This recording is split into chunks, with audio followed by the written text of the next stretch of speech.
Well, hello and welcome to our first annual Edmondson Miller Summit on Global Risk Management. And for those who don't know me, my name is Jim Johns. I'm the Executive Director of the Katie School at Illinois State University, and I'll be your host for the summit.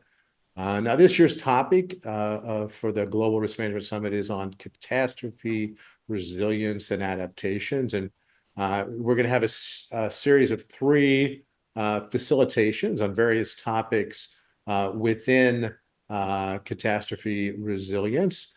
Obviously, in today's world, the increasing, frequency and severity of natural and even man-made disasters, the catastrophe resilience is becoming even more important. So the presentations you're going to hear from today all relate to economic stability, and that's an important part of this. Is the economies, both the local and even state and national economies, suffer when we have catastrophes, and it takes a long time to recover.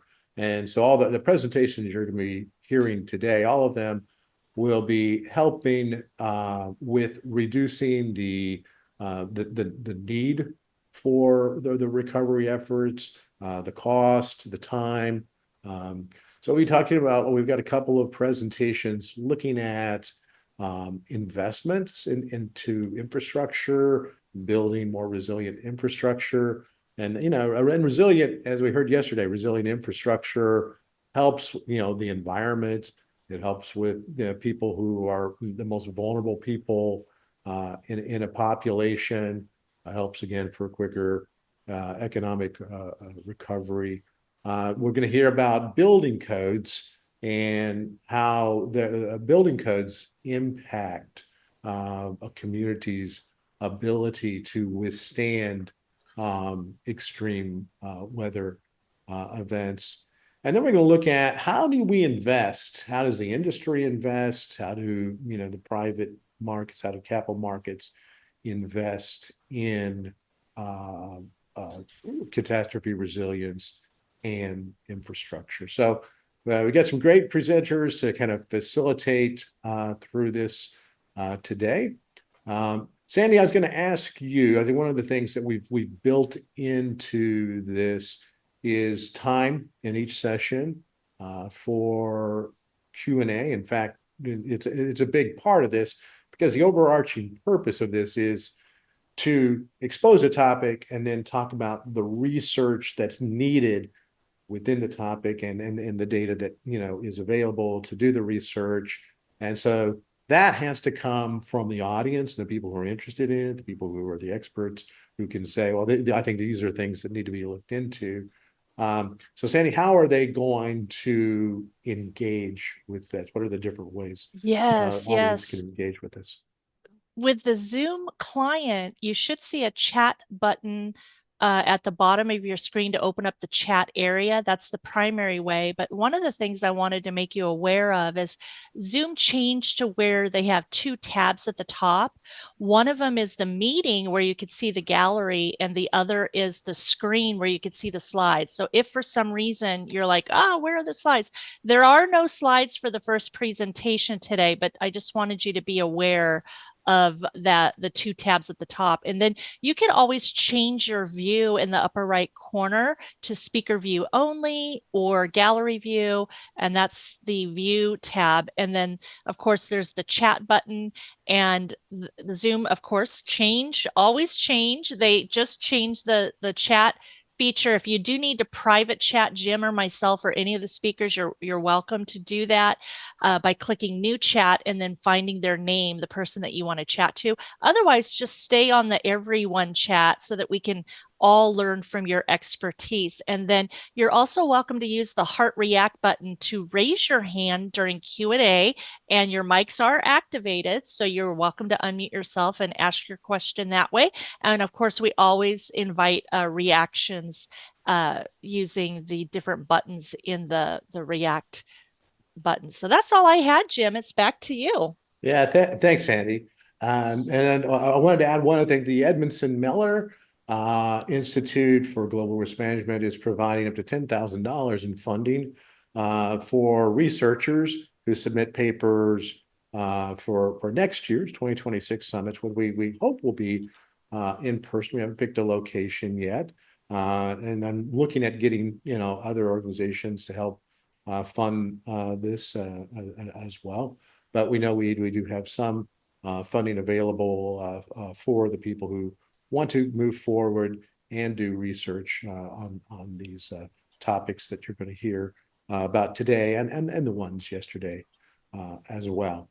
So I'm excited to have our first two presenters because they're looking very big picture and in fact, we've got a couple of people who are going to be involved in this part because there's different aspects of it. It's a pretty large area within the catastrophe resilience, and that's how do we narrow the protection gap? So we have a protection gap. We not everybody's properly insured. Not everybody is able to be resilient after a catastrophe.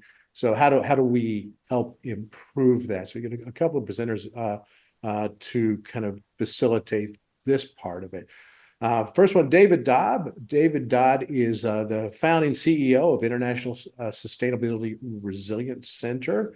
He's a specialist center of excellence in New Orleans, Louisiana. He's focused on disaster resilience and recovery.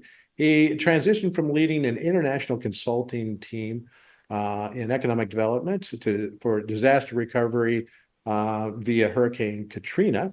He was a liaison between Louisiana Economic Development Agency and the federal recovery efforts. I know he was also involved in, he doesn't have it on his bio, but the BP oil spill that was in the Gulf. He's led economic recovery efforts in Japan and Mexico. He guided economic recovery in New Jersey after Hurricane Sandy and subsequent efforts in Oklahoma, Arkansas, Colorado. He was also involved in Puerto Rico and then their economic recovery team from 2018 to 2023. So a lot of expertise in helping even countries with their resiliency efforts. And then to complement David, we will have Alex Korb. Many of you we know Alex. Alex Korb has 27 years of broad experience in reinsurance and financial services with a focus on alternative risk solutions and innovative ways to boost the financial resilience and to unlock new revenues and streams via parametric, captive, forecast-based, embedded hybrid insurance, and all these different innovations that exist out there. So Alex will help with kind of on the financial side, and David will help on kind of the recovery and the investment and infrastructure side. So David, you want to start us off, and then I'll let you and Alex decide how you want to divide this up. Yeah, thank you so much, Jim. It's so great to be here and with all of you. It's really an honor for me because research is at the heart of everything we do to improve communities and areas' ability to better withstand and more quickly recover from hazards of all types, but especially natural disasters. I will always start by telling a little bit of my story because it leads into what we're going to talk about. As Jim said, I was in Puerto Rico doing disaster recovery. And usually when we are assigned disaster recovery, I was doing work for the Economic Development Administration under FEMA. We generally spend 6 months to a year. Puerto Rico took 5 years to recover.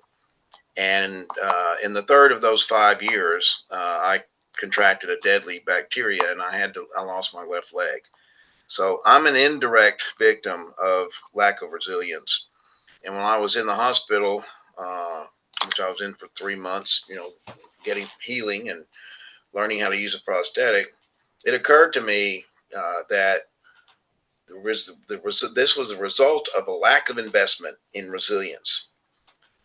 And it was very clear that Puerto Rico was in no way prepared for those two hurricanes. So I started thinking about how can we do this? How can we encourage more investment in climate adaptation and resilience?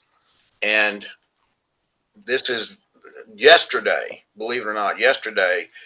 Every year, the United Nations Office of Disaster Risk Reduction, uh, publishes what percentage of climate investment goes toward resilience. Last year, it was 5%. This year, it's 4%. That's criminal. People are suffering and dying, losing lives and livelihoods because there's not enough investment in resilience. So the United Nations Environmental Program published a report at the end of 2013, and it said, okay, the gap, the resilience gap, the gap between what needs to be invested and what is being invested in 2013 was $128 billion. If we don't improve things by 2030, it's going to be $240 billion. That's a year, every year. That's almost $1 trillion every 4 years. We must increase the investment in resilience and climate adaptation. We have to. There's not a choice anymore. So looking at how we could do that, I sought out and was able to find a climate scientist who had done modeling of disasters. So he had the ability to, through agent-based modeling, an unlimited number of scenarios. But what he has the ability to do, what he developed the ability to do, was to show what are the damages as things are now in a particular area for a particular type and intensity of disaster. And then making an investment in resilience, how much would that damage be reduced? And that difference becomes a return on the investment in resilience. So we run that through financial impact and modeling, and then we come out with a net present value internal rate of return. If you know investment, that's what they go by for investing in resilience. There are only two problems with that, and this is where I think you guys would be interested. It takes an enormous amount of time and an enormous amount of money for programmers and analysts to input this enormous amount of data and analyze it to be able to accurately, and this has 90% accuracy, to accurately make those forecasts. So what occurred to me was there's this little thing, you probably haven't heard about it. It's called AI. And so now we're integrating AI into this technology, and what it's going to do is reduce the cost from about $80,000 to about $30,000, and it's going to reduce the time, which is the most important thing, the time that it takes to do this, from about 2 months to about 2 weeks. So AI is absolutely a game changer, and I'd love to hear your thoughts about where you see AI being beneficial in improving disaster resilience. And so we are now, looking at in the U.S., FEMA basically being drastically altered or maybe even going away. So I have a partnership with another nonprofit that we're going directly to the states and saying, hey, you're about to have a 10,000 pound weight dropped on your shoulders. Let's see if we can help you with that. So, and then along the way, I met Alex at Climate Week in New York last year, and we had an immediate affinity because I knew that the only way for this to be palatable to investors is through engineering a way for them to be sure that they could get their return, their investment back, and make us, a reasonable rate of return. So Alex, and I'm not flattering him when I say he's a genius. He is at insurance-linked securities and alternative risk investment. And so we've teamed up now to try to move this needle forward because we have to do it. And I don't care if it's someone else comes up with a better idea. All I care about is that we don't see people suffering, losing their livelihoods, dying because we didn't invest what we have to invest in making areas around the country and around the world more resilient. So Alex, with that, by the way, we decided purposely not to have a PowerPoint. Uh, Alex and I both believe that sometimes the PowerPoint takes away from the discussion. It's a distraction. We do have presentations that we can happily send to any of you that would like to see. We do have PowerPoints explaining all of this. But what I'd rather do is have a discussion. Uh, and Alex and I are pretty fluid in that, so we're interchangeable when it comes to being able to answer your questions or respond to your comments. So with that, Alex, I'll turn it to you. Thank you very much, David. Good morning, good afternoon, good evening, everyone, wherever you're joining from. And Jim, thank you so much for hosting us. It's truly a pleasure. And as David just pointed out, this is not a monologue. This is a dialogue, as much as we can squeeze into remaining time, to stimulate the discussion, to share some thoughts, to use examples from elsewhere, and hopefully to come out of here with a collective good. One caveat, of course, what I couldn't plan for is that the landscaping company will be outside my windows now. So if you hear an undue amount of noise, that's outside of my control, right? That's exogenous risk. All right, with that being said,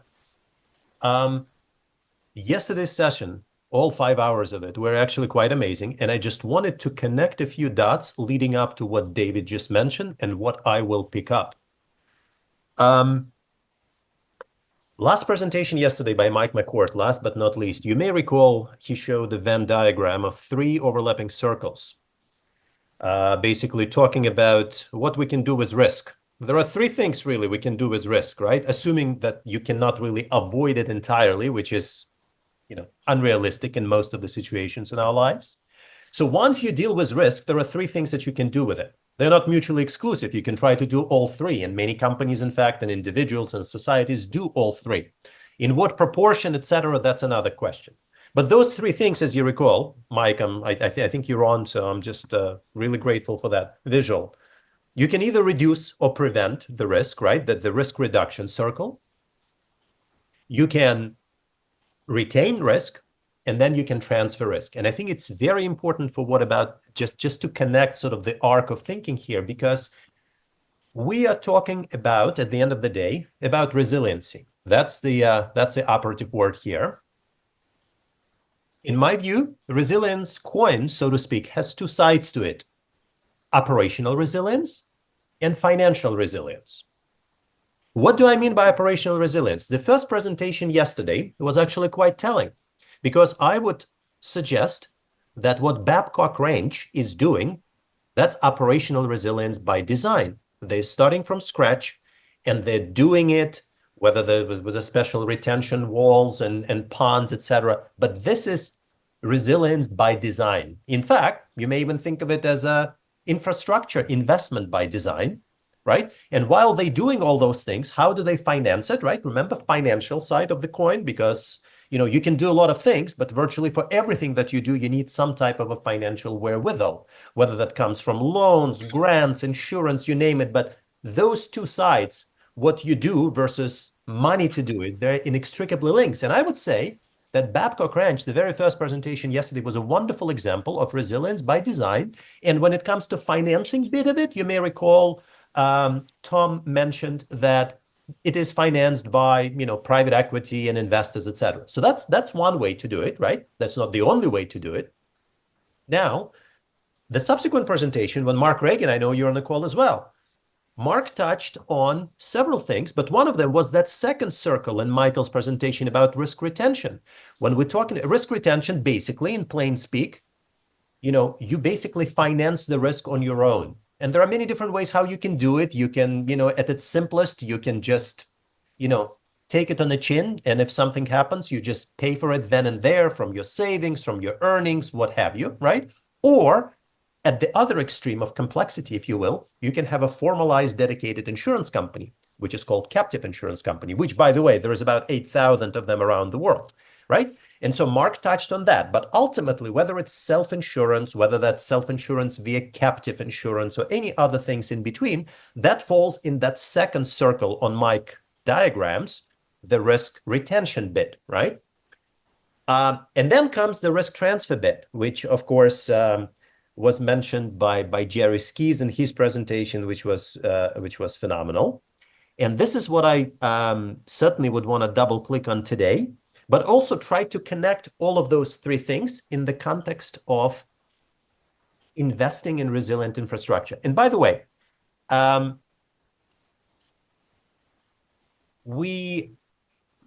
what David mentioned at the outset, and maybe where there is a difference, if you will, was the example of a Babcock range, right? Which is resilience by design. Sometimes you don't have the option. In fact, I would argue that probably oftentimes, if not most of the times, you do not have an option to start from scratch and sort of design, sort of kind of build it to last, right? And so effectively, you're dealing with the cards you dealt, and that requires some interventions, preferably early interventions. And obviously, in case of, I think, in David's backyard in New Orleans, obviously the grand scale of that, the example of a grand scale investment was after Katrina, when Army Corps of Engineers invested billions or tens of billions of dollars into the levees. And incidentally, that investment, whether or not they used the impact assessment framework that David mentioned at the time, is sort of beside the point, because we've seen that it actually works. And David, I don't want to take the thunder from you, but I believe it was Hurricane Ida, right, in 2021? Yes. Which almost took a similar track to Hurricane Katrina. Yes. Almost 20 years earlier, and there was virtually no flooding, right? So this is proof that these types of things do work and save untold amount of sort of suffering. Yeah, Alex, that was a $17 billion investment in that flood protection system, and the damages were reduced by 60 billion. Fantastic, fantastic, right? So clearly that works, right? And so logically, guys, if you cannot sort of start from scratch and you're dealing with the situations you have, and you are evaluating from among a number of different interventions into resilient infrastructure, which could be as massive as, you know, building the protective walls, or maybe something on a smaller scales, but something that needs to be something large scale that will hopefully alleviate the risk of whether that's flooding, whether that's, I couldn't imagine, whether that's wind, or you're retrofitting, you earthquake proofing the major airport in the region and whatnot, whatever that investment is, right?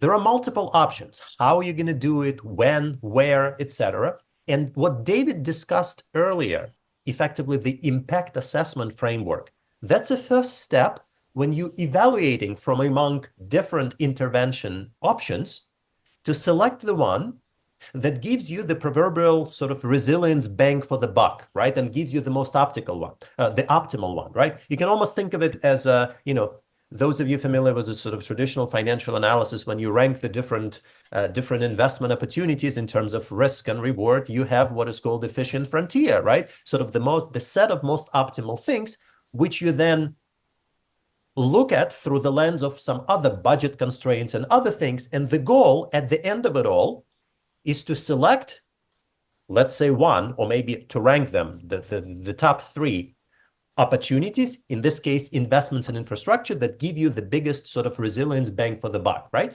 So that's what David alluded to. And you do it through, you know, the simulation, through the what if scenarios, et cetera, et cetera. And by the way, here, I also want to touch on something that I believe both Mike McCourt and Jerry Skies touched on yesterday, and that comes basically with regard to the psychology of risk, right? For instance, Mike mentioned a good example of taking into account secondary and tertiary impacts when evaluating what your protection needs are, right?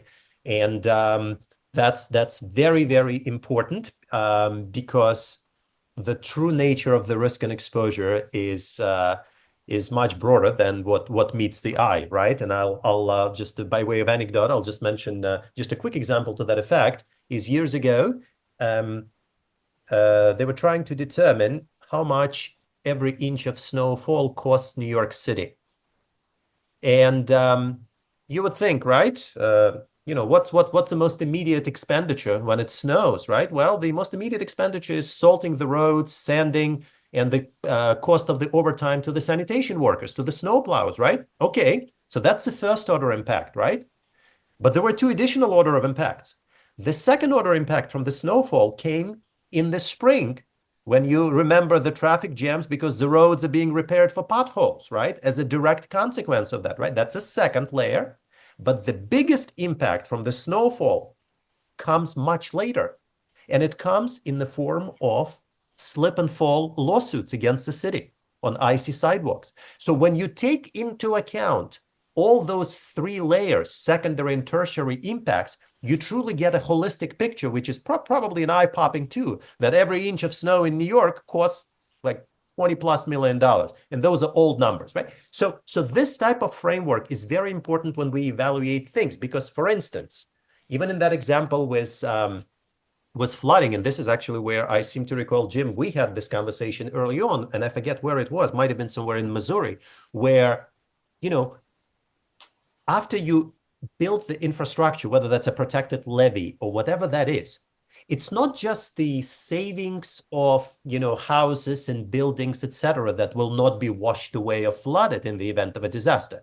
But you look beyond that. You look at the overall economic activity that springs up because this area is now out of harm's way, so to speak, right? And all the economic taxes and development, etc., right? So Yeah, this that's right. It was Chesterfield Valley there, and you know, it used to, you know, flood every 4 or 5 years, and it was basically tattoo parlors and pizza shops and things, you know, and they would just, in a few bars, you know, and they would just mop out the floor and, you know, wait for the next flood. But if you go there now, they have all the designer stores, just literally miles of them, high-end retail outlets, Top Golf. I mean, and so think about the economic impact of being able to benefit from that resilience was huge. So anyway, yeah, There are that's studies, Chesterfield Jim, that Valley. have been Yeah. done that say the number one economic cost of disasters is not direct damage, it's business interruption. When you think about those places that in a place that has a lot of development, a lot of, you know, like New Orleans, you know, the cost of business interruption is astronomical when the whole city shut down. Well, think about And that's opportunity true costs. everywhere. I think Michael McCord mentioned it, opportunity cost Yep. for the people when they can't go out and do these things. Yeah. Right. So I mean, that's another example we don't think about. We think of these direct, we think about pure risk and you know, the reduction in pure risk, but there's yeah, these opportunity costs that are lost as well. So yeah. Absolutely, indeed. And so clearly, all of those considerations should inform the amount of expenditure needed for climate proofing or weather proofing the infrastructure, etc. But certainly it's important to, when evaluating those costs in that impact assessment framework that David alluded to, it's also very important to take into full account all the benefits, which are typically lie slightly beneath the surface, like economic developments, benefits of the Chesterfield, et cetera, et cetera. Okay, so now that we know, I'm sorry, we have a question, please. Hi, Alex. Can you hear me? Yes, Yeah. we can hear you well. And this is all the way from Africa, by the way. This is from Fantastic. Accra. Fantastic. Yeah. I'm an ISU alumni, by the way. I work with Jim Jones. I had the privilege. 2019 summer, I did some research with Professor Christopher Susevsky. Yeah, I think Dr. Chris is on. Or at least I saw his name, I think. Yeah. Yes, I just had a quick question. I had a quick question about how AI integrates, or how AI really is being portrayed as like the sole, you know, uh, how do I put it? As a sole solution. I just had a quick question, and I wanted to know if my hypothesis is a true positive or is a false positive, because I feel AI is an appropriate technology. When I say an appropriate technology, it's just like having your calculator, right? You could do like quick math on your calculator. That is artificial intelligence versus having genuine intelligence. You any day you can do a lot of functions, you know, you can calculate, you can go help your dad with chores, or I don't know. It's a whole lot you can do for yourself. But then the moment you begin to think, or for me, I think the moment I begin to relegate everything to AI, okay, AI can do this for me. AI did that for me. When I'm well able to handle basic tasks for myself. So can you chime on where AI actually fits in, you know, this idea of managing risk, curbing risk, and how people will survive beyond, you know, just AI in general? If anyone could chime in. Thank you. I have a part of my background in economic development is development finance, and quasi venture capital. And, you know, investors will tell you, and they all say this, yes, AI can do a tremendous amount of tasks. Again, my example of shortening the time and expense of doing this data analysis. But what AI can't do, and I don't think will ever do, is replace judgment. And judgment is a really, really critical part of any significant decision. So to me, that's where AI can do a lot of things, but at this point, at least, I think it's impossible for AI to have the institutional memory and history and the ability to look at something and say this will work or maybe this won't work. And nature-based solutions are really the rage now. Okay, so when you're talking about nature-based solutions, you know, there are several layers of benefits that AI may not see.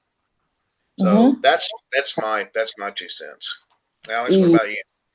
I was telling someone one day, I know someone, I was telling my kid sister, she's also getting her master's, you know, you need to know by the books, right? I told her AI cannot read in between the lines.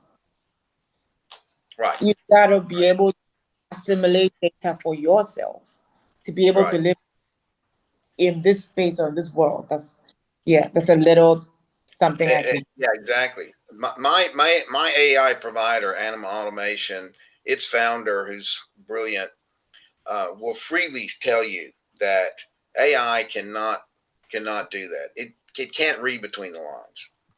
So I Yeah. think that we all have to keep that in mind as we move forward with this technology. Well Thank put. you. Yeah, I probably have 0 cents to contribute to this discussion because AI, rightly or wrongly, happens to be slightly outside of my circle of competence. But you know, I will dare to suggest that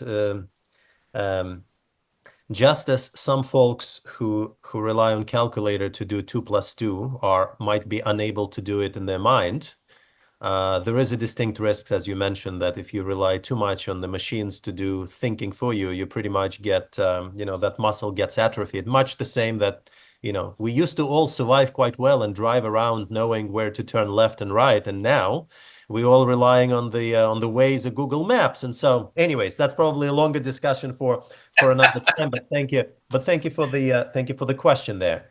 I think we have another hands up, Clem. I just want to highlight what they call social infrastructure and hospital system infrastructure. And if people haven't read 10 Days at Memorial, Yep. about Memorial Hospital in New Orleans, it's basic reading for thinking about the issues that you're concerned with. My point is this, that history confirms that a society doesn't survive without adequate health care services. And we have, as illustrated by the big, beautiful bill currently before the Congress, we have a society that currently is totally ignoring the connection between maintaining the health care and welfare of poor Americans or lower income Americans who work, many of them, in healthcare major hospitals in cities, and climate risk to our society. And we are degrading the conditions of poor Americans at a time when the resilience that you seek is very much dependent on investing in enabling poor folk to survive climate change. Because those poor folk, many of them are the key employees, or not key, maybe not key, but they're many of the employees at urban hospitals. And I've studied this in connection with Philadelphia.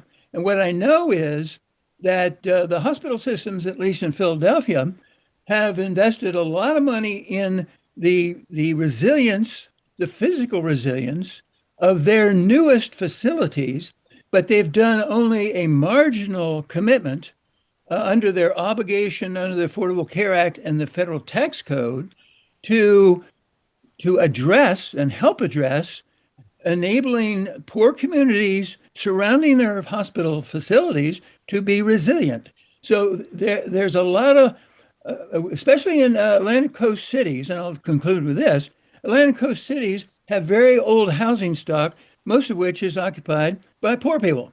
And we do not have the capital. We never will have the capital to enable all that housing stock to be resilient in a contemporary modeling fashion.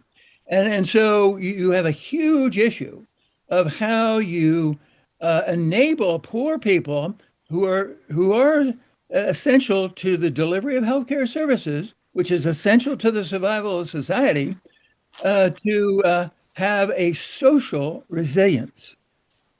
I think Clem, as usual, whenever you speak, we learn something. Thank you for that. That is exactly the fact. And there's also a TV, a movie about 10 Days at the Memorial, which was a huge tragedy. And I think that point, I can transfer that to an experience that I had. I was honored to develop the framework for economic recovery after the Fukushima earthquake and tsunami. And we were in the home of Nippon Steel, the hometown of Nippon Steel. They had a huge plant there. And we were there 3.5 months after the disaster, and the plant was idle. And I asked him, we were talking to the manager, and I said, how extensive was the damage that you still can't open? He said, we were able to have the plant open and operational after 10 days. And I said, okay. He said, but who's going to run the plant? Where are the people? Because unless you also transfer resilience from institutional or organizational to individual, you're still having a huge risk of, from an economic standpoint, and you're talking about more than that, Clem. You're talking about lives. I get that, and for me, that was an eye opener. And I just finished a book that's being published right now, in which I tell my story of losing my leg in another life-changing incident and translate that into how to be personally resilient. And I didn't do this to make money. I did it because we are ignoring that fact at our peril. Exactly. And I think just to summarize this to exchanges, yes, physical resiliency, hospitals are probably one of the better ones who embed physical resiliency by design with generators and, resilient construction and building codes. I know this is going to be the next session, etc. But obviously, to Mike McCourt's, again, point, this is just one aspect of resiliency, and there are other layers, broader layers, including the example that David just mentioned, that you have to really think of it holistically, not just a physical resiliency, but way beyond that, that will ultimately sort of accrue the benefits for the overall societal resiliency. Now, to bring it back to sort of our topic, which is, all right, so you have, you're looking at the cards the way you dealt, you you are estimating, analyzing through that impact assessment framework, which of the options, infrastructure investments, resiliency investments, gives you the biggest resilience bang for the buck. You identified that. Then what, right? Okay, then you need financing, right? And to the point that I think Clem made, that there isn't enough money in the world there, well, I'll take a slightly different view. There is plenty of money. There is about $60 trillion sitting in the defined benefit pension plans around the world, and that's a conservative number as of a few years ago, which is, invested into a variety of stuff. And I'll make a connection that one of those investment areas, which typically called alternative risk investments, it does include things like insurance-linked securities and catastrophe bonds, which ultimately serve to put the necessary capital for the benefit of us all to boost financial resiliency. And right now, of the $60 trillion controlled just by the global pension funds, only about $115 billion is earmarked for that. So it's way less than 1%, right? And so the potential is huge to mobilize that type of investment for social causes. And this is what I wanted to just make a few observations, examples, and suggestions in that discussion. So, traditional approach to finance infrastructure, well, let me put it this differently. Just as it is important, in my somewhat biased view of having spent 3 decades in insurance and reinsurance and sort of financial markets, just as it is important to safeguard and protect what we have, whether that's physical infrastructure, whether that's economic development gains, you name it, right? That's, if you think about it, that's the whole point. Insurance is there, right? Because nothing is, if everything wasn't volatile, there wouldn't be an insurance. And not everyone, an individual or business level, has enough capital to absorb that inevitable volatility in whatever it is, in climate, in weather, in economy, etc. Hence, the purpose of insurance and risk pooling. Now, but just as it is important to protect what we have, it is also critically important, especially in the resilience infrastructure investment context, to protect the investment itself. I'll give you an example, which I think is quite interesting and telling, and it's fairly recent, as of a few months ago. One of the cantons in Switzerland was particularly prone to flash flooding from snow from extreme precipitation. So they have embarked on a major infrastructure project to basically build an aqueduct to divert the waters, right? That is a multi-year construction project.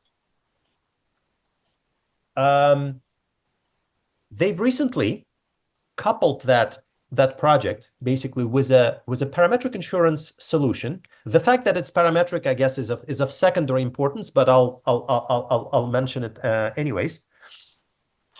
Whereby,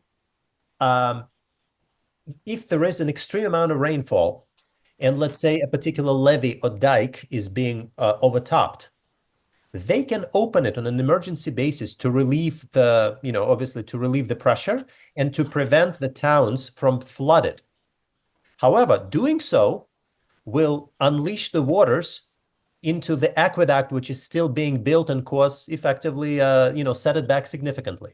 So that insurance component that protects that infrastructure against those emergency type things is part and parcel of that project, which, if you think of it, that's how it really should be, where you embed protection or resilience, you embed it by design into financing. So I think, again, Mike McCord gave a preview of that yesterday when we were talking about, let's just say, resilient or protected loans, whether that's to farmers or to other folks, whereby you do not purchase insurance as a standalone item because it's problematic. From a psychology of risk considerations that Jerry Skies alluded to yesterday, there is a lot of psychological issues with why insurance is actually sold and not bought.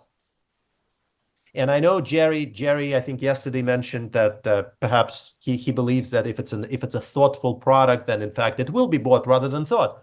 I think my challenge was that view is that most of us, even those who are paid to do risk assessment and risk management for living, we do not wake up every morning wanting to purchase a standalone insurance policy unless it's mandated by our lender or it's mandated by our government if you want to drive a car. And there is a reason for that, because to really purchase insurance and to contemplate, you have to think about the range of horrible things that's going to happen.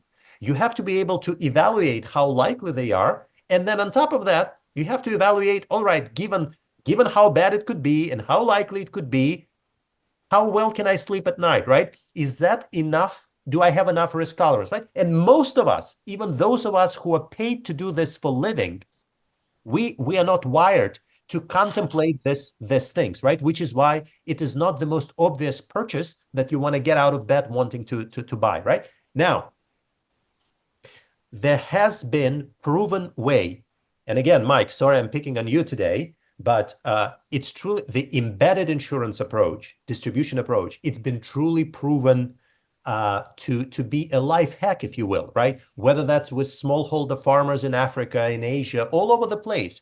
When you embed insurance protection into another product or service, it could be a financial product like a loan. It could be a product like seeds and fertilizers and various other things, right? Such that insurance is no longer a standalone item that you can buy, but instead it becomes a feature.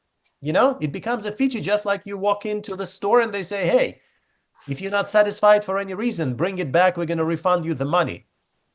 I'd love for somebody to argue that this is not an insurance, but that's for another time. All right. So embedded insurance is truly a way to do it. Now, how can, again, bringing it back to the context of investment and financing, there are several examples from small scale, sort of on the microinsurance level, all the way to the large scales where governments issue bonds which include an embedded catastrophe insurance or disaster insurance. I'll give you just a few examples. It was recently done by the West African Development Bank. It was done early on by the government of Belize, where they would issue their traditional sovereign bond that will come with a feature that says, if during the period of this bond, the hurricane comes through and Belize happens to be a heavily tourist-dependent economy, such that a significant portion of GDP comes from the tourism, which obviously would be devastated by a major landfalling event. But anyways, if that thing were to happen, the loan obligation is completely, the government would be relieved from paying back the loan, right? The loan is forgiven. So those types of embedded, and typically, these types of embedded disaster or catastrophe warranties, they tend to be parametric in nature, almost by design, right? And so that thing, when you're investing, let's say, when you trying to build, I don't know, $1 billion, when you're thinking about issuing $1 billion bond to finance a levee or something like that, that embedded insurance protection for that critical piece of infrastructure over many years that it is being built, it's absolutely critical and essential. And the key is, it should not be a separate line item. It should be embedded into financing cost, spread over many years, etc. Now, which brings a couple of other interesting things. Yesterday, I'm trying to remember who said, I think it might have been Mike, it might have been Jerry Skis, who mentioned that typically, as you all know, traditional insurance tends to be the annual sort of song and dance, right? Every year you come to the table to renegotiate and update the prices. Is there a better way? Yes, there is. It's called insurance-linked securities, so part of the alternative risk solutions, whereby typically you lock in that insurance protection on average 4 to 5 years nowadays for a single transaction, although there have been examples, including in the US and overseas, that extended all the way out to 10 years. Now, is 10 years sufficient to cover most of the infrastructure type projects investments? Possibly, but it's much better than 1 year, right? So there's definitely solutions there. Now, think about it this way also. To example that Jim mentioned, for example, right? Where you look beyond the first order costs, like a damage to the physical assets and physical property, and you look to the benefits of like economic development and additional, sales revenues and things like that, and taxes and all that. So certainly it could be the ideal, if you will, infrastructure investment project will not only have a protection embedded into financing over the term, most likely through a parametric solution, whether that's flood or wind or any other types of things, right? But it will. So there are several aspects there. Alex, let me stop for just 1 second. I want to get something from David, because I Sure. want to know what are we investing in?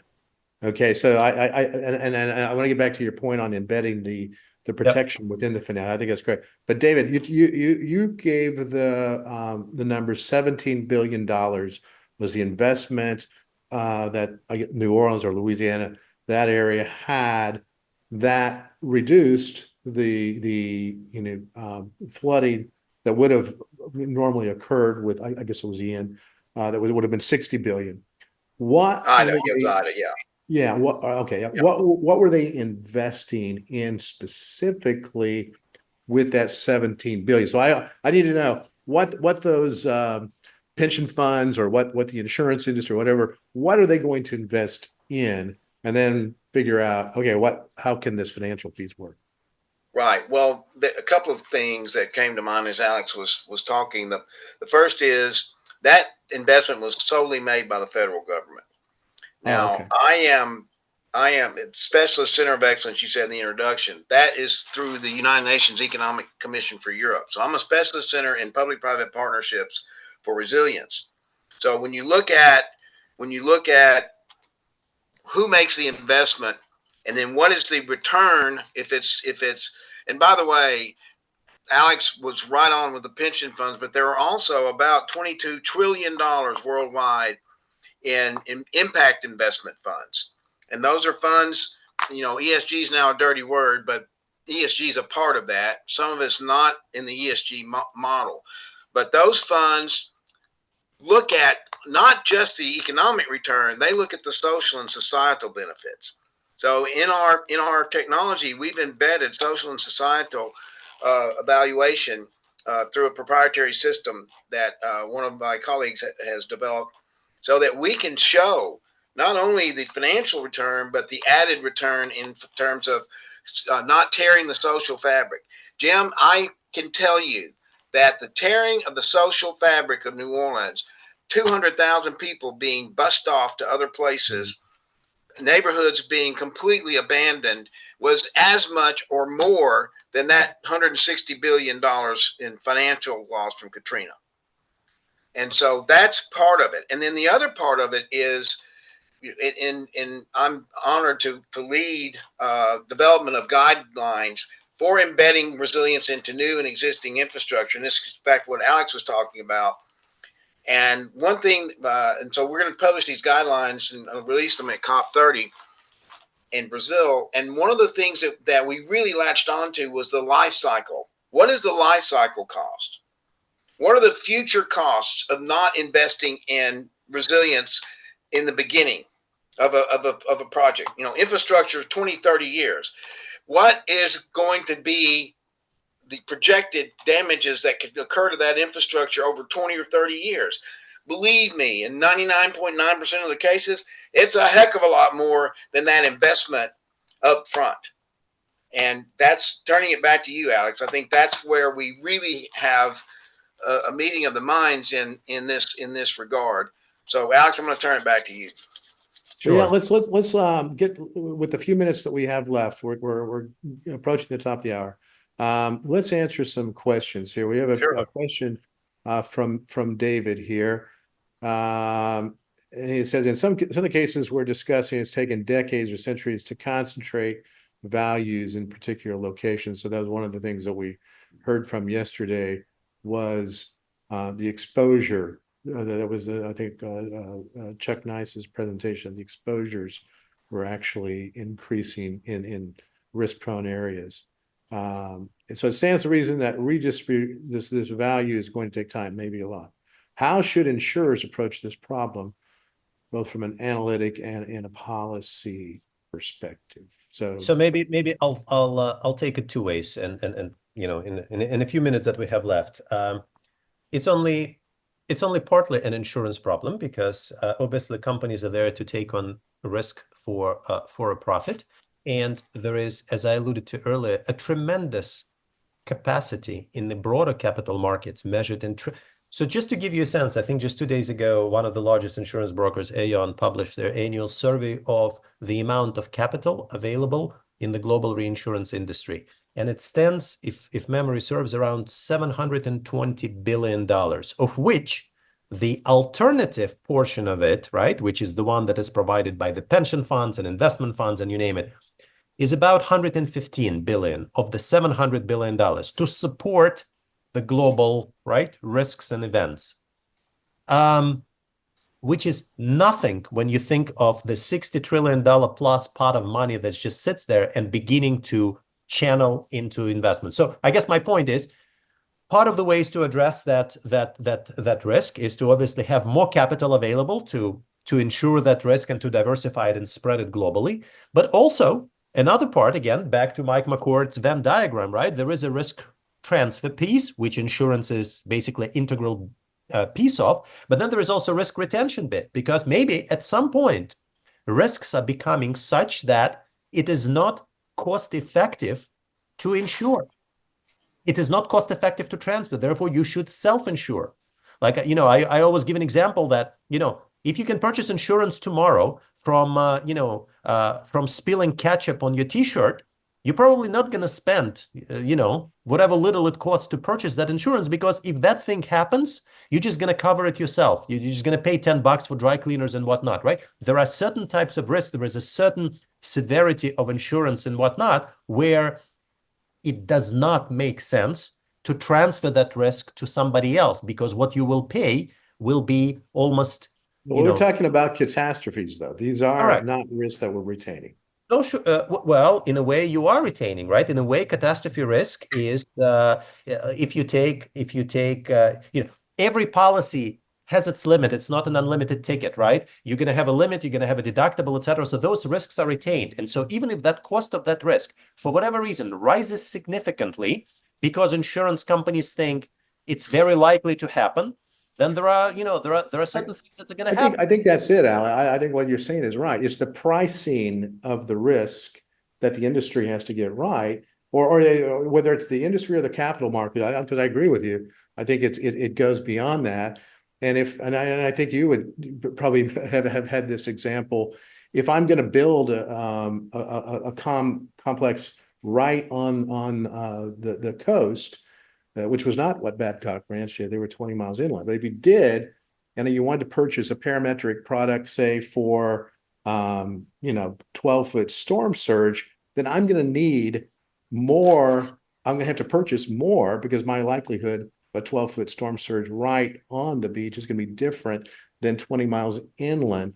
And so the price of the risk starts to control this as well. But we have catastrophe models and things like that. I don't think that we're where we could be with modeling the risk, from where they are, because I think Babcock Ranch gave the example of their risk is not, they don't believe is accurately priced, because we don't have, a model that says, okay, if you have all these retention pools and if you have it built up at this level and you have it, we don't have that kind of sophisticated modeling yet. So getting back to David's question, maybe that's part of it.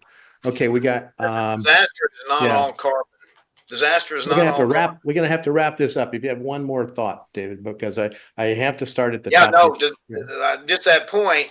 And the United Nations Disaster Risk Reduction is on a big campaign that says no more disasters.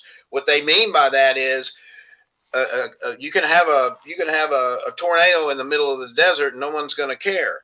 But if you're developing to poor standards in vulnerable places like the coastlines, where over 50% of the world population lives within 50 miles of a coastline, then you're asking for it.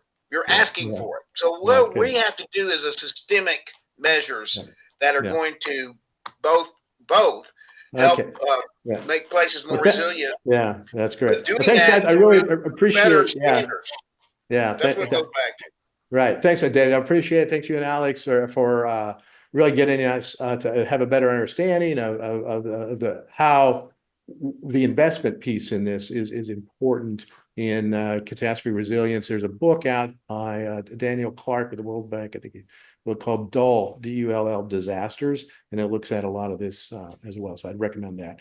Hey, we're gonna have to jump to the next presenter, Lars Powell